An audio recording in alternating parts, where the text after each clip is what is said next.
Hello everyone. So it's time for Cemetery Showdown. How does Cemetery Showdown.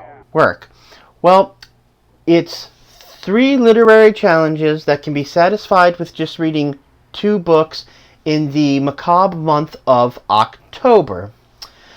So there's 3 components to this. The first challenge is during the month of October, read a horror book. Just a straight up like Stephen King type book or some Edgar Allan Poe or something. But read a fiction horror book. The second part is read a non-fiction book concerning the supernatural. Now, I know what some of you may say, what's the criteria for that? And I don't believe in the supernatural, so therefore isn't this all fiction? It might not be a true story, but it's true, it's a story. And so I have here kind of a list to go through, and these are books that would satisfy the requirement. You know, stuff basically about the supernatural, books about UFOs, sightings, stuff like that.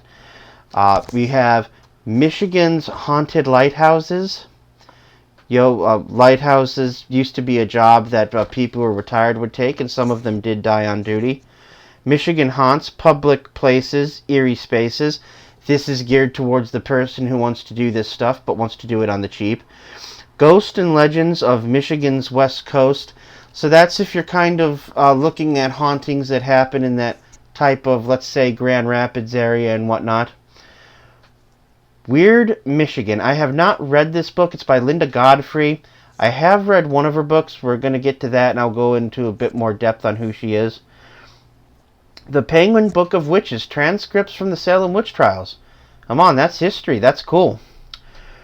Urban Legends, the world's most popular urban legends. The Beast of Bray Road, that was also written by Linda Godfrey. Linda Godfrey was a former journalist. She's now deceased. Big part of the paranormal community in cataloging stuff in the Great Lakes region of the Midwest. Chariot of the Gods, that's going to be more so if you're geared towards studying like UFOs and things like that. And then Cryptozoology A to Z. Just, a book on cryptids, otherwise known as monsters. So cryptozoology sort of is monster hunting to its core. And then there is the last challenge. And the last challenge is read a book entirely in a cemetery.